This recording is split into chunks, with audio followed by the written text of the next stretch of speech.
నమస్తే, welcome to Riya news. ఇప్పటికే జగన్మోహన్ రెడ్డి గారు ఇచ్చేటువంటి స్లోగన్స్తో ఆయన పార్టీ కార్యకర్తలు రెచ్చిపోతున్న విషయం మనందరికీ తెలిసిందే. దీనికి తగ్గట్టు ఇప్పుడు వైసీపీ తరఫు నుంచి నాయకులు కూడా ఒక్కొక్కళ్ళు బయటకు వచ్చి మాట్లాడుతున్నారు. మేము అధికారంలోకి మళ్ళీ వస్తే నరికేస్తాం, చంపేస్తాం అని చెప్పి. మొన్నటికి మొన్న పేర్ని నాని గారు కావచ్చు, చీకట్లో పక్క కంటికి తెలియకుండా నరికేయాలి అంటాం కావచ్చు. తాజాగా కాసు మహేష్ రెడ్డి కూడా కూటమి ప్రభుత్వం ఇప్పుడు మమ్మల్ని ఇబ్బందులు పెడుతోంది, తిరిగి మళ్ళీ మేము అధికారంలోకి వస్తాం, ఈసారి కర్రలతో కాదు గొడ్డలతో వస్తామని చెప్పి ఆయన కూడా మాట్లాడుతున్నారు. అసలు ఈ బెదిరింపు రాజకీయాలను ఏ విధంగా చూడొచ్చు, అలాగే ఏ విత్తనం నాటితే అదే మొక్క వస్తుంది అని చెప్పి జగన్మోహన్ రెడ్డి గారు అంటున్నారు. మరి అదే విత్తనం ఆయన నాటారు కాబట్టి ఇప్పుడు ఈ మొక్కలు వచ్చాయని చెప్పి కూడా టీడీపీ నాయకులు, జనసేన నాయకులు, కార్యకర్తలు ప్రశ్నిస్తున్నారు. అసలు ఈ విధమైనటువంటి సంస్కృతిని ఎలా చూడాలి రాజకీయాల్లో? మన ముందున్నారు సీనియర్ పొలిటికల్ అనలిస్ట్ అంకమరావు గారు. ఆయన అడిగి తెలుసుకుందాం. నమస్కారం. రాజకీయాలంటే విలువలు లేకుండా పోతున్నాయండి ఈ రోజుల్లో. రాజకీయ నాయకులు అంటే ఒక ప్రజలకు ఆదర్శంగా ఉండాలి. వాళ్ళ నోటి నుంచి ఏ మాటలు వచ్చినా కూడా అవి చిన్నపిల్లల దగ్గర నుంచి పెద్దవాళ్ళ దాకా అందరూ చూస్తూ ఉంటారు, వింటూ ఉంటారు. కానీ ఇప్పుడు మరి వైసీపీకి సంబంధించినటువంటి రాజకీయ నాయకులు ఎవరు బయటకు వచ్చినా కూడా అయితే బూతు మాటలు, లేదంటే బెదిరింపు వ్యాఖ్యలు వస్తున్నాయి. ఏ విధంగా చూడాలంటారు? ఇలాంటి వాళ్ళు అసలు రాజకీయాలకు అర్హులా? వీళ్ళని అసలు ప్రజలు ఎందుకు ఇంకా బేర్ చేయాలంటారు? మీ ఉద్దేశం ఏంటి? ఒకటి, ఇలాంటి వాళ్ళని ఈరోజు ప్రజాప్రతినిధులుగా ఎన్నుకునే విషయంలో వ్యవస్థలు ఉదాసీనంగా వ్యవహరించడం ఒక తప్పు అయితే, ప్రజల తప్పు కూడా ఉంది దీంట్లో. ఎందుకంటే వాళ్ళ సంగతి తెలిసి, వాళ్ళ కుటుంబ నేపథ్యం తెలిసి, వాళ్ళ కార్యక్రమాలు తెలిసి, హంతకుడో లేకపోతే గూండానో లేకపోతే మోసకారో కబ్జాదారుడో మరి మానభంగాలు చేసిన వాళ్ళు, వాటిని ప్రోత్సహించిన వాళ్ళు, లేకపోతే 4 డబ్బులు సంపాదించుకొని ఇది కూడా వ్యాపారం కాబట్టి రాజకీయంలో ఇంక ఎక్కువ సంపాదించుకోవచ్చు కాబట్టి. ఇంతకుముందు ఎట్లా ఉండేదంటే మామూలుగా ఏదన్నా గ్రామాల్లో చిన్న చిన్న విభేదాలు ఏదన్నా ఉంటే ముందుగా న్యాయస్థానాలకు వెళ్ళేవాడు. 90% పోలీస్ స్టేషన్కి వెళ్ళేవాడు కాదు, న్యాయస్థానానికి వెళ్ళేవాళ్ళు. అవి సంవత్సరాల పాటు న్యాయస్థానం చుట్టూ తిరుగుతూ ఉండేవాళ్ళు. కానీ తర్వాత ఏమైందంటే ఈ రాజకీయాల్లో ఈరోజు ఏది ఎక్కడైనా సరే ఇన్స్టెంట్ లాగా రాజకీయ నాయకులు పోలీసులు కలిపి అన్ని సెట్ చేసేస్తున్నారు. దానికి వీళ్ళేనా మేము తక్కువ తిన్నామని చెప్పని ఈరోజు రెవెన్యూ వాళ్ళు కూడా ఆ విధంగా తయారయ్యారు. ఇంతకుముందు గ్రామ కారణాలు మున్సిపల్ ఉన్నప్పుడు ఒక రకంగా ఉండేది. అంటే వాళ్ళు తప్పులు చేయలేదని కాదు, ముఖ్యంగా రాయలసీమ, తెలంగాణలో వాళ్ళు ఏ విధంగా వేధించుకున్నారో చూస్తూనే ఉన్నాం, ఉత్తరాంధ్ర కావచ్చు.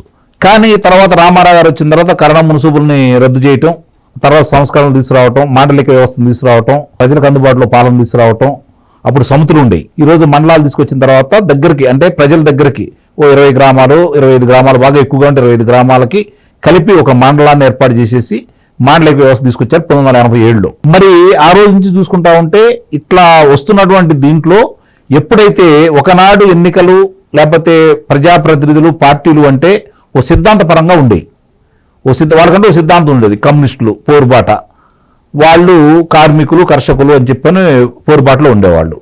భారతీయ జనతా పార్టీ హిందుత్వం, ఆర్ఎస్ఎస్, జనసంఘాలను కలిపి భారతీయ జనతా పార్టీ, వాళ్ళు ఆ విధంగా ఉండేవాళ్ళు. సరే మేము అందరూ కలిపి మొత్తం మాకు వేరే కులం లేదు, మతం లేదని చెప్పని కులాలను విభజించినే కాంగ్రెస్ పార్టీ అది పైకి మేకవని పిల్లలాగా ఉండేసి నానా హంగామా చేసినటువంటి పార్టీ. దేశానికి ఒక రకంగా చెప్పుకోవాలంటే చాలా మంది ఈరోజు ఏదో మాట్లాడుకుంటా ఉన్నారు కాబట్టి ఎక్కువగా వినాశనం మాత్రం కాంగ్రెస్ పార్టీ వల్ల జరిగింది. అందులో ఎలాంటి సందేహం కూడా ఏం లేదు.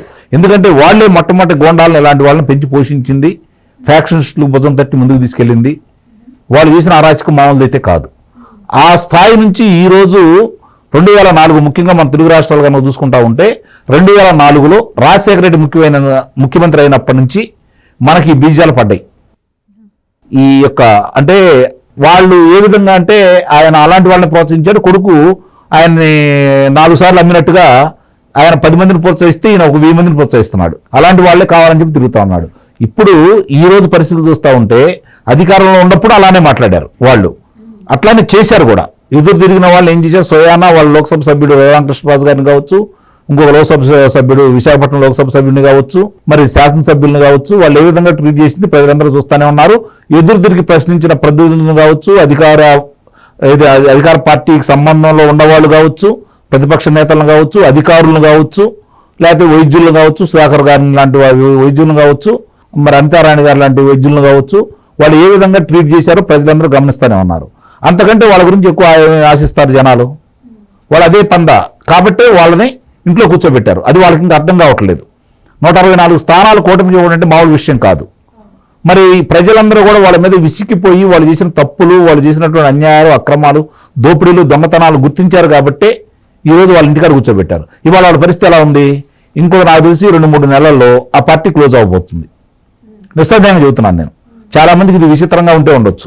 మీరు ఎలా చెప్పగలుగుతున్నారు? జగన్మోహన్ రెడ్డి అనే అతను మద్యం కుంభకోణంలో నిస్సందేహంగా అదుపులో ఉంటాడు. మిగిలిన నాయకులు అందరూ కూడా ఇప్పుడు వాళ్ళ మీద చాలా అభియోగాలు ఉన్నాయి. ఎవరైతే ఉన్నారో ఇప్పుడు కారుమూరి నాగేశ్వరరావు, అంటే మీరేమో పార్టీ క్లోజ్ అవుతుందని మీరు అంటున్నారు, వాళ్ళేమో తిరిగి మళ్ళీ మేమే అధికారంలోకి వస్తాము, ఈసారి మేమేంటో చూపిస్తామని వాళ్ళు అంటున్నారు. అది పిచ్చి వాళ్ళారా మీరు ఆ విధంగా అనుకుంటున్నారు? ఈ రోజు 14 నెలల 21 రోజు అయింది కూటమి ప్రభుత్వం అధికారంలోకి వచ్చి. ఇంకా 3 సంవత్సరాల 9 నెలల 9 రోజులు ఉంది. అవునా? మీరు పేరు వచ్చిన తర్వాత చేస్తా ఉన్నారు. వీళ్ళు తలుచుకుంటే అన్నాలు చేయాలా? కాబట్టి వీళ్ళు కూడా చేస్తారు, చూస్తా కూర్చోరు. ఎందుకంటే మీలాగా కాదు గొడ్డలు పట్టుకోనో, కత్తులు పట్టుకోనో, బాంబులను తీసుకోనో, కర్రలను తీసుకోనో అలా కాదు. వీళ్ళు చట్టపరంగా, న్యాయపరంగా ఎవరెవరు ఏమేం చేశారో ఆధారాలు ఉన్నాయి కాబట్టి తప్పించుకోవడానికి ఎవరు అవకాశం లేదు. కాబట్టి మీరు అంటున్నారు కాబట్టి ఇది చట్టపరంగా, న్యాయపరంగా అన్నది లోకేష్ గారు కూడా నిన్న రెడ్ బుక్ గురించి మాట్లాడారు. సో చట్టం తన పని తాను చేసుకుపోతుంది, మేము ఏది మర్చిపోలేదు, అన్నీ నాకు గుర్తున్నాయి అని చెప్పి ఆయన అంటున్నారు. ఆయన పార్టీ గెలిచిన దగ్గర నుంచి ఇదే మాట్లాడుతున్నారు. ఆ రకంగా తగిన యాక్షన్స్ ఎక్కడ ఉంటున్నాయి అంటే కార్యకర్తలు కూడా నిరుత్సాహం అదే కదా. ఇప్పుడు ఒకటి అధికారంలో రాంగంలోనే అదే కార్యక్రమాలు చేసుకుంటూ అభివృద్ధి గురించి ఆలోచించుకోకుండా, పరిశ్రమలు తీసుకురాకుండా ముందుకెళ్లారనుకోండి, ఈరోజు 10 లక్షల కోట్ల రూపాయలు పెట్టుబడి వచ్చేది ఆంధ్ర రాష్ట్రానికి. నిజంగానే వీళ్ళందరినీ లోనేసి వీళ్ళ ఎరకుముడు గుమ్మి చట్టాన్ని పక్కన నెట్టేసి వ్యక్తిగత కక్షలకు కనుక వీళ్ళు వెళ్ళేసి వాళ్ళు చేసినట్టు కనుక ఇదే ప్రజాప్రతినిధులు అంటే నాకు తెలిసి 151 మంది శాసనసభ్యుల్లో 120-130 మందిని అదుపులో తీసుకోవాలి. ఎవరు కూడా దీంట్లోంచి అతిథులు అయితే కాదు. వాళ్ళందరినీ లోనేసి మాజీ శాసనసభ్యులను కావచ్చు, మాజీ మంత్రులను కావచ్చు, ఈ విధమైనటువంటి కక్షపూరిత చర్యలు తీసుకుంటా ఉంటే ఈ రోజు పెట్టుబడులు వచ్చిండేయా? చట్ట ప్రకారం ఈ రోజు ఒక్కోళ్ళు అదుపులో తీసుకుంటున్నారు. తీసుకున్నటువంటి ఏ ప్రజాప్రతినిధి అయినా నిర్దోషిగా బయటికి వెళ్ళాడా? ఆలోచించండి. అంటే చట్ట ప్రకారం కొంచెం ఆలస్యమైనా ఇప్పుడు మద్యం కుంభకోణం ఉంది. ఈ మద్యం కుంభకోణంలో ఇందాక నేను అదే చెప్పింది, మద్యం కుంభకోణంలో ఈరోజు అధినేతకి అష్టదిగ్బంధనం చేశారు. మామూలుగా యుద్ధం గెలవాలంటే ఏం చేస్తారంటే చతురంగ బలాలను ముందుకు నిర్వీర్యం చేసిన తర్వాత రాజును ఎదుర్కొంటారు. అట్లానే వీళ్ళు కూడా రాజకీయంతో పాటు యుద్ధ తంత్రాన్ని కూడా అమలు చేస్తున్నారని అయితే నేను భావిస్తున్నాను. ఎవరైతే ఉన్నారో ఇప్పుడు ఈ పేర్లన్నీ తెలియదు కదా, ఈ మద్యం కుంభకోణంలో ఎదుర్కొన్న వాళ్ళ పేర్లు మొట్టమొదట. మరి వీళ్ళందరి పేర్లు బయటకు వచ్చి ఒక్కోళ్ళని తీసుకుని వస్తే సాక్ష్యాధారాలన్నీ న్యాయస్థానం ముందు పెడితే ఒక్కడ కూడా బయటకు వెళ్ళే పని లేకుండా ఈ రోజు వరకు కూడా కారాగారంలో ఉన్నారు కదా. ఇప్పుడు కారుమూరి నాగేశ్వరరావు మాట్లాడాడు. ఏమని మాట్లాడాడు? ప్రకాశం జిల్లా అవతల అంటే గుంటూరు జిల్లా అవతల మొదలు పెట్టేసి ఇళ్లలోంచి లాగి నరికేస్తాం, కృష్ణా జిల్లా కానించి మొదలు పెట్టుకొని ఇళ్లలోంచి లాగి తంతాము అన్నాడు. అతని మీద అభియోగం మోపారు. దాన్ని తీసుకొని వెళ్ళి న్యాయస్థానంలో పెడతారు. ఎన్ని రోజులు పడుతుంది శిక్ష చెప్పండి? టీడీఆర్ బాండ్లో అతను ఇరుక్కొని ఉన్నాడు కదా. ఇప్పుడు అంశాలను బయట తీస్తున్నారు కదా. పేరు నాని ఈరోజు బియ్యం సంబంధించిన దాంట్లో ఇరుక్కొని ఉన్నాడు కదా. న్యాయస్థానానికి వెళ్ళి వెలుసుబాటు తెచ్చుకున్నాడు కదా. మీరన్నట్టు న్యాయస్థానం ఎందుకు ఇచ్చింది వెలుసుబాటు? ఎక్కడో ఏదో అతనికి అవకాశం ఉండబట్టే కదా. మరి వీళ్ళు లోన్ వేసినా కూడా న్యాయస్థానం ఇచ్చింది కదా. అప్పుడు అబాస్ పాలయ్యేది ఎవరు? ప్రభుత్వమే కదా. ఈరోజు మహేష్ రెడ్డి మాట్లాడాడు. కాసు మహేష్ రెడ్డి మాట్లాడాడు. కాసు మహేష్ రెడ్డిని ఇప్పుడు తీసుకొని లోన్ వేస్తారు. ఎన్ని రోజులు అటు పెడతారు? అతను చేసిన అరాచకం ఇంకా చాలా ఉన్నాయి కదా ఆ పల్నాడు ప్రాంతంలో. అవన్నీ సాక్ష్యాధారాలతో తీసుకున్నారు కదా. ఆయన ఏదో వేరే మాట్లాడుతాడు. పోయినసారి అదే గురిజాల నియోజకవర్గంలో ఆడవాళ్ళు ఎమ్మడి పెడితే పారిపోయిన బీరుడు కాసు మహేశ్వర రెడ్డి. ఇతనేదో రేపు పొద్దున చేస్తానంటే అందుకే నేను చెప్పింది ఇంకా 3 సంవత్సరాల 9 నెలల 9 రోజులు ఉంది ఈ ప్రభుత్వానికి అవకాశం. వీళ్ళు చేయాలనుకుంటే 9 రోజులు కాదు కదా, 9 రోజులు సరిపోతాయి కదా. అది ఆలోచించుకోవట్లేదు వాళ్ళు.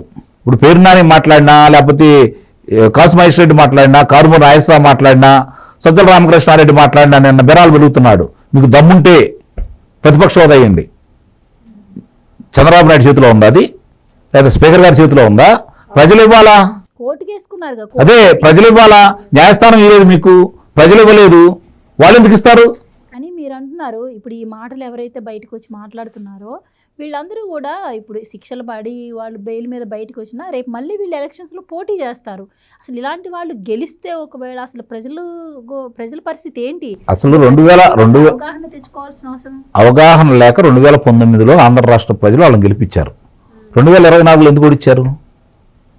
వాళ్ళు అన్ని విషయాలు బయటకు వచ్చిన తర్వాతే కదా. రేపు పొద్దున ఈ విషయాలు న్యాయస్థానంలో ఉంటే, ఇప్పుడంటే ఎలుసుబాటుతో కొంతమంది బయటకు వస్తే రావచ్చు, రేపు పొద్దున న్యాయస్థానంలో సాక్ష్యాధారాలతో సహా వీళ్ళు నిరూపించారనుకోండి, వీళ్ళందరికీ శ్రీకృష్ణ జన్మస్థానం అయితే తప్పదు కదా. 2 సంవత్సరాలు పైన వేసారనుకోండి ఒక్కోళ్ళకి, 8 సంవత్సరాలు ఎవ్వడో ఎన్నికల్లో పోటీ చేయడానికి అర్హుడైతే కాదు కదా. ఆ విధంగా చేయడం కోసం ప్రయత్నం చేస్తున్నారు వీళ్ళు, మీరు గమనించుకోండి.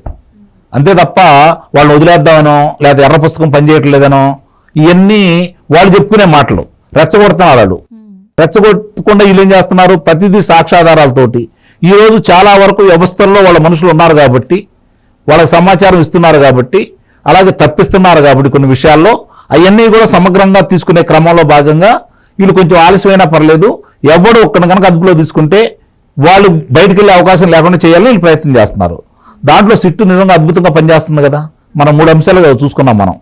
ఒకటి, వల్లభనేని వంశీకి సంబంధించి ఎవరైతే కుర్రాడిని సత్యవర్ధన్ అనే కుర్రాడిని కిడ్నాప్ చేశారో దానికి సంబంధించింది 24 గంటల గడవతలకి అతను తీసుకుని వచ్చేసి ఎంత వేగవంతంగా చేశారు, అది కళ్ళ ముందైతే కనపడతా ఉంది కదా. రెండోది, ఇప్పుడు ఈ మద్యం కుంభకోణానికి సంబంధించి ఎంత అద్భుతంగా పనిచేస్తున్నారు.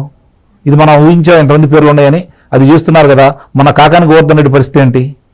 మిగిలిన వాళ్ళు పారిపోతున్నారు కదా. ఏరి బెరాలు బెరికిన వాళ్ళు ప్రజలు ఎందుకు కూర్చోవట్లేదు? ఏ నాయకుడు పరిపాలిత తెలుగుదేశం పార్టీ వాళ్ళు? చంద్రబాబు నాయుడు గారు నన్ను అరెస్ట్ చేస్తారని 3 రోజులు ముందు చెప్పాడు కదా చంద్రబాబు నాయుడు గారు. అయినా సరే ప్రజల మధ్య ఉన్నాడు కదా, ఇక్కడే ఉన్నాడు కదా, ఆయన ఏం పారిపోలేదు కదా. మిగిలిన వాళ్ళందరూ ఎక్కడికి వెళ్ళారు, ఏమయ్యారు? ఇప్పుడు అభియోగాలు ఎదుర్కొంటున్న వాళ్ళు, న్యాయస్థానం వెలుసుబాటు ఇవ్వని వాళ్ళు ఎక్కడున్నారు కొన్ని తెలుసా? వీళ్ళకి కూడా తెలుసు, పోలీసులకు కూడా తెలుసు. అవకాశం ఇస్తున్నారు వాళ్ళకి. న్యాయస్థానం వెళ్ళి, న్యాయస్థానమే వాళ్ళని మీరంతటా మీరు వెళ్ళి వాళ్ళ దగ్గరికి వెళ్ళేసి సరెండర్ కాండి అని చెప్పని చెబుతుంది. అప్పుడు వస్తున్నారు వాళ్ళు, అప్పుడు నాకు అవకాశం ఇస్తున్నారు. కాకపోతే దాన్ని శ్రేణులు, ప్రజలు బలాయించలేకపోతున్నారు. ఏంటి వీళ్ళకి అవకాశం ఇస్తున్నారు అని చెప్పాను. నిజమే మీరు అన్నది. శ్రేణుల్లో కొంతమందిలో, అలాగే ప్రజల్లో కూడా ఉంది. ఎందుకంటే ప్రజలు బాధితులు కాబట్టి, వాళ్ళ బాధితులే ప్రజలు కాబట్టి, ప్రజల్నే దోచుకున్నారు కాబట్టి, ప్రజల్నే భయపెట్టారు కాబట్టి, ప్రజల ఆస్తులే లాక్కున్నారు కాబట్టి, ప్రజల భూములు లాక్కున్నారు కాబట్టి, ఇప్పటికీ ఇబ్బందులు పడుతున్నారు కాబట్టి, వాళ్ళకు కూడా నిదానంగా అందరికి కూడా న్యాయం జరిగిద్దని అయితే నేను చెప్పగలను. థ్యాంక్ యూ సో మచ్ అండి. Please subscribe to Leo news for more videos.